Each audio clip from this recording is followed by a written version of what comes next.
Hey everyone, we hope you've watched Rise of the Dark Side. If you haven't, go and watch it. So I didn't have much to do with it actually, but the guys that did, Tom and Javert, they're going to tell us how they made it. Idea and concept. Why did we pick Star Wars? Why did we pick Star Wars? Because there's a Star Wars film coming out. Star Wars. It's the last of them, and because, you know, the company is basically created off the back of Star Wars. Because people wanted to do lightsabers. They also wanted to do stuff from the Matrix back then.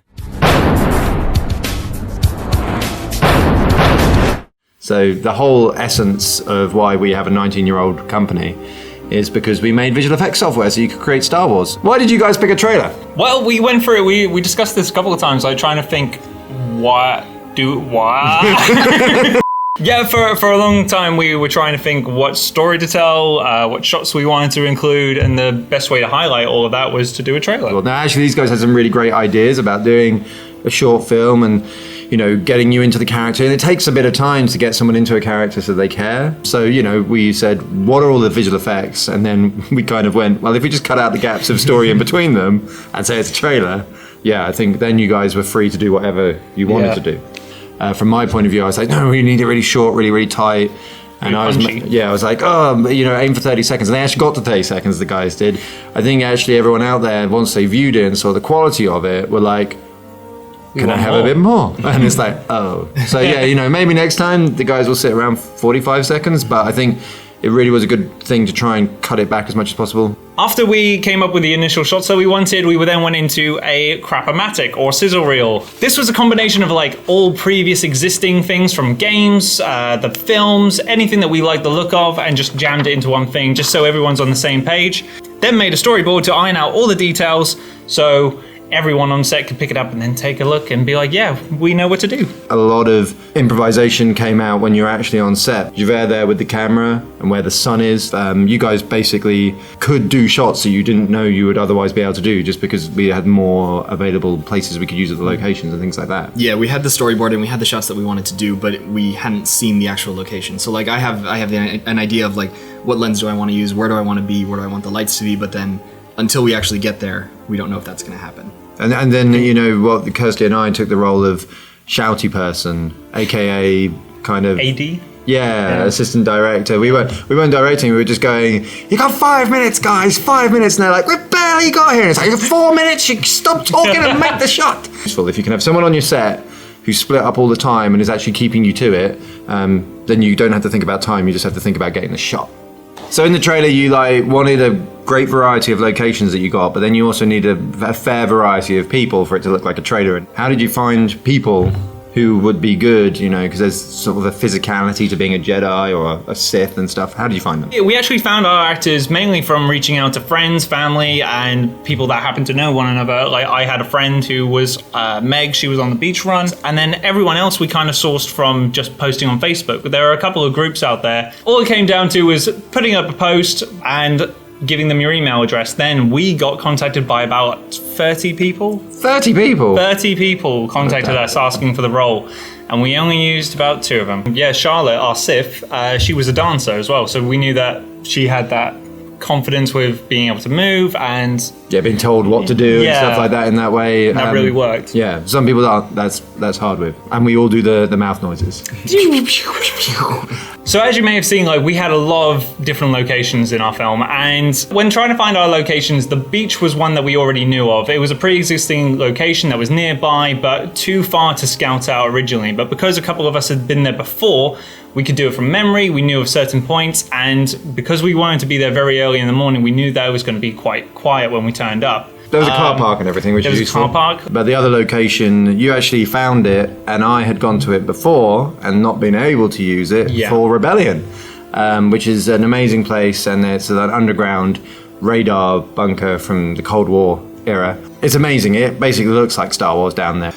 So that was a great location. And then there was a paintball place that, oh my God, they were really kind to you guys. They were incredibly kind. All we did was send an email just asking, and they said, yeah, turn up anytime you want, and that was it. That was all we needed to do. It was like a day then they're closed or something, right? Because there was just nobody there, and we just went in like we were breaking in, but we weren't.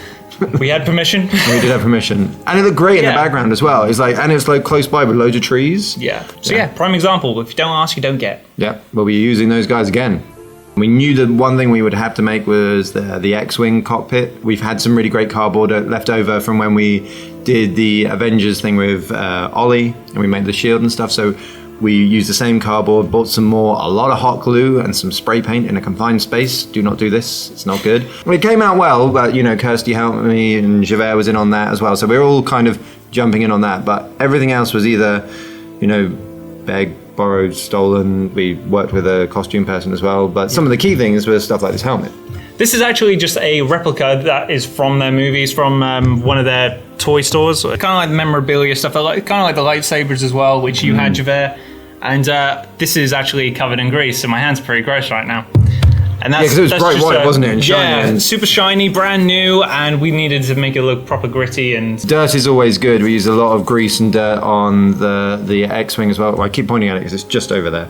Actually, you hear them say this on Corridor Digital as well. The difference between like CG and good CG is like, you know, on the imperfections, and you'll be watching the Lego movie and you'll actually sort of see what looks like fingerprints on the faces and stuff like that. That's what sells it as not being, you know, just some trash CG. It's actually really good. And the same is true if you make something out of cardboard that's meant to be like a jet fighter. You don't make it pristine and perfect and make it look out like it's made out of cardboard. You hide a million sins with dirt.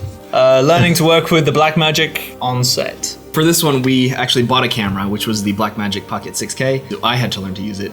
I think it was like a week before we went shooting, which isn't ideal, but it was very easy to use, so we didn't end up having any issues operating it. The thing that I don't get with that camera is that it has all this great technology and it does a really, really beautiful image, but why does it use the batteries that it uses? I know they're cheap and everything, but it does burn through them. It's not like the original Pocket Cinema camera, which was like 10 minutes.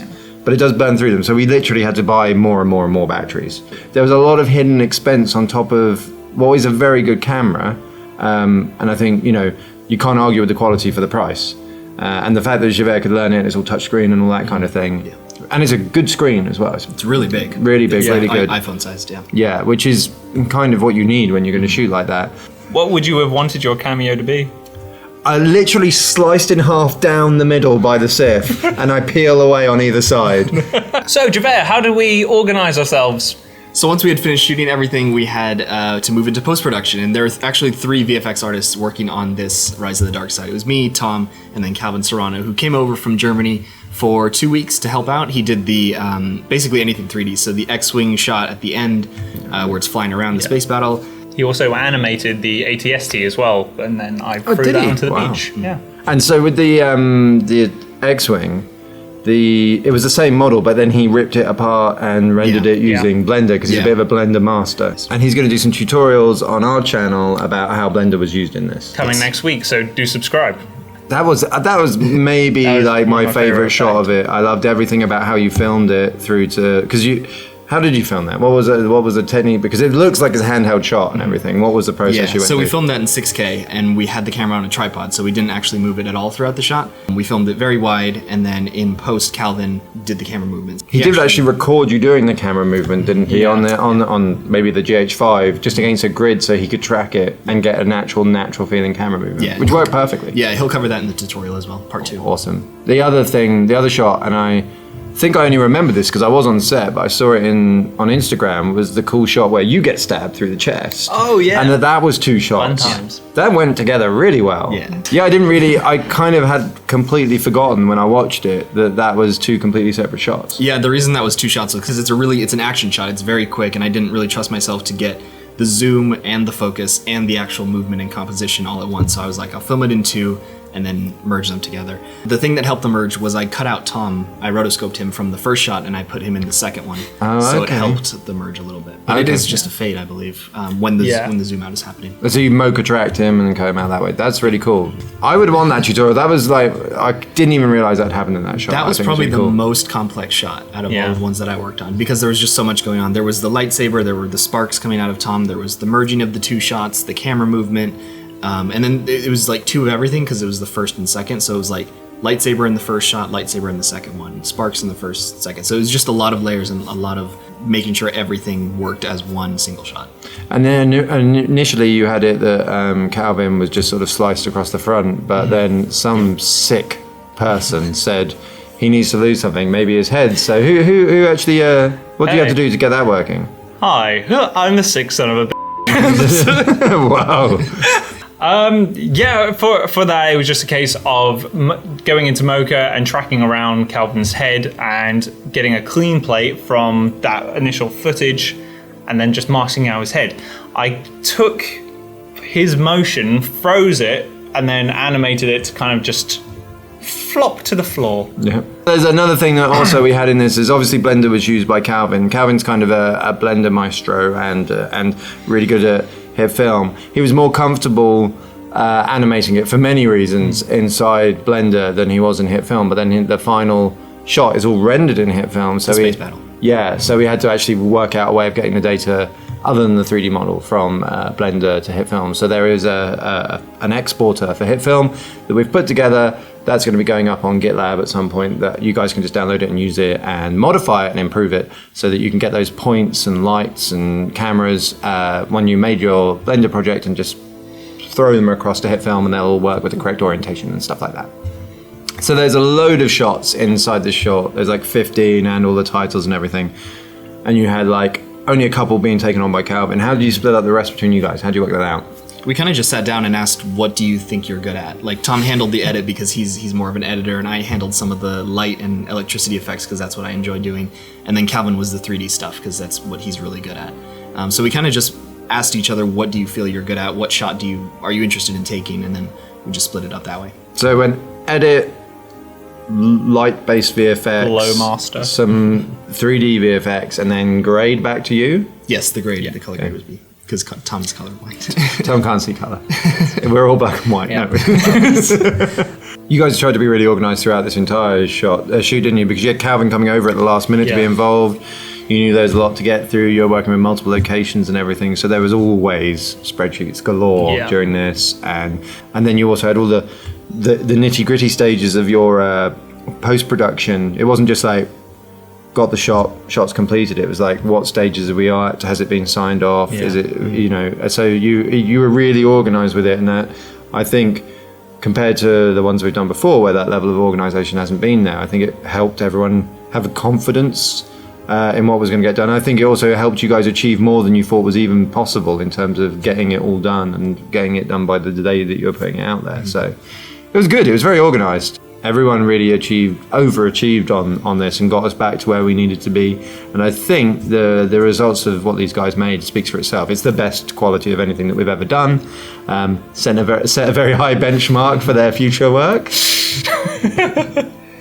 Yes, but yeah, it's really, really cool. So obviously this has all been done around Star Wars, and we're actually really excited for the new movie because we're all going to go and see it at midnight, and we're hugely excited. So if you've seen it, which you hopefully will by the time this video comes out, tell us what you thought of it in the comments below, and if we should make any other videos to do with Star Wars, anything like that, just tell us what you think about it and what we should focus on in the future. Thanks for joining us for this Creatives Commentary. If you haven't already, you can check out Rise of the Dark Side here. And don't forget to subscribe.